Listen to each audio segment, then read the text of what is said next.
Sheffield, dnes půlmilionové město v severní Anglii, jehož význam prudce stoupl v 19. století s nastupující průmyslovou revolucí, těžbou uhlí a produkcí oceli. Ovšem, osídlení je zde doloženo kontinuálně od doby ledové. Tato oblast zároveň od 17. století patřila k důležitým ohniskům vývoje liberálního náboženství na Britských ostrovech. Počátky unitářství v Sheffieldu lze hledat v druhé polovině 17. století, kdy za dramatických okolností, souvisejících s odporem vůči zákonem předepsané jediné možné formě bohoslužeb, Act of Uniformity, z Sheffieldského farního kostela, dnes Sheffieldské katedrály, v roce 1662 odešel reverend James Fisher spolu s 10 členů.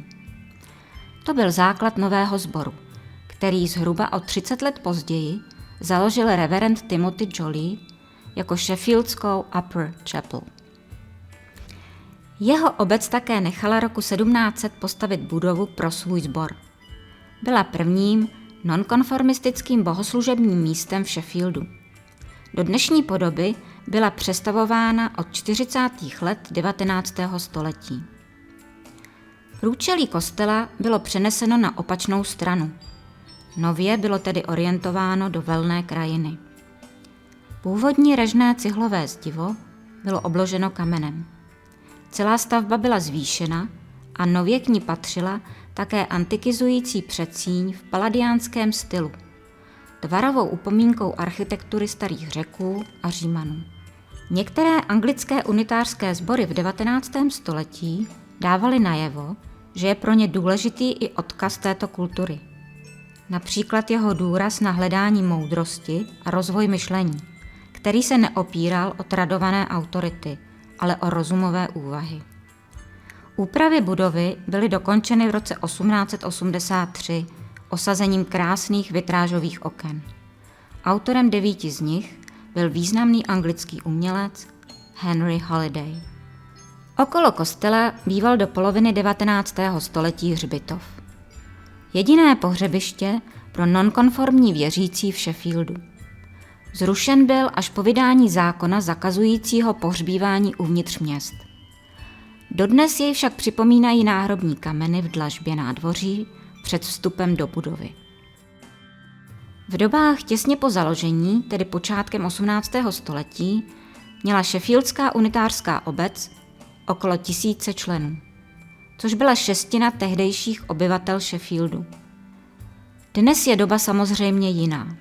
Dnes má tento sbor okolo 60 členů, což se projevuje i v zaměření a počtu programů, které obec nabízí členům i veřejnosti. Well, my name's Judy Haig, and I'm chairperson of the Congregational Committee at Upper Chapel in Sheffield.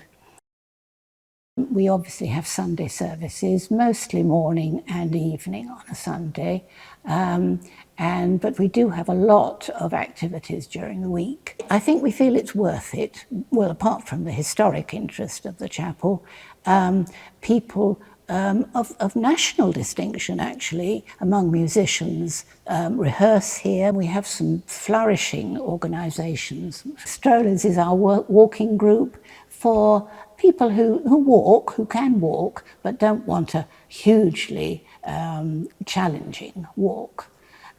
And a new group has just started. A couple of members said, they didn't want to be just strollers, they wanted to be striders.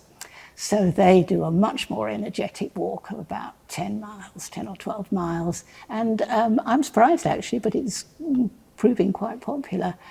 So that's one thing. And of course, that's very traditional to Sheffield. Another group we've just started a group called Games Night. So we have card games, Scrabble, and we have Women's League, of course. We work with our minister, Andy Phillips. He is a scientist, a physicist, and has moved over from his university work to be minister here. Ke kostelu dnes patří také takzvaná Channing Hall. Neorenesanční budova, která byla přistavěna k jeho zadní části se samostatným vstupem ze Surrey Street.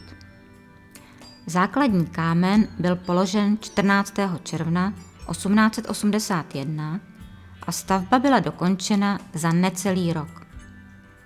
Byla pojmenována po Williamu Henrym Channingovi, synovci jednoho z nejvýznamnějších unitářů a taktéž unitářském duchovním, který ve zdejším sboru roku 1875 sloužil.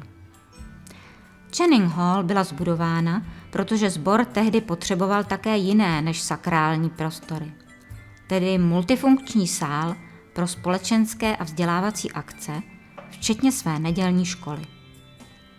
Celou stavbu, 8 000 liber, sbor financoval z darů a sbírek mezi členy a z výtěžku trhu, který za tímto účelem uspořádal v březnu 1882. Dnes je hala pronajímána čistě ke komerčním účelům až pro 120 lidí a sbor z velké části živí. We do have quite people coming out, perhaps out of curiosity actually, or wondering if Unitarianism has something for them.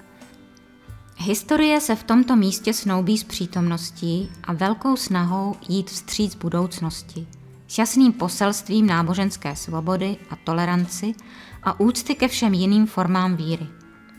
Členství v obci je otevřené každému, kdo souzní s jejich pojetím bohoslužby a duchem společenství. Well, I tell you one very good thing about this chapel. The pews, unlike most churches, are extremely comfortable. So we can sit in comfort, which is quite a blessing, I think. I think a lot of churches do rather badly in that respect. We do try hard to welcome everybody, and everybody's got something wonderful to give, actually.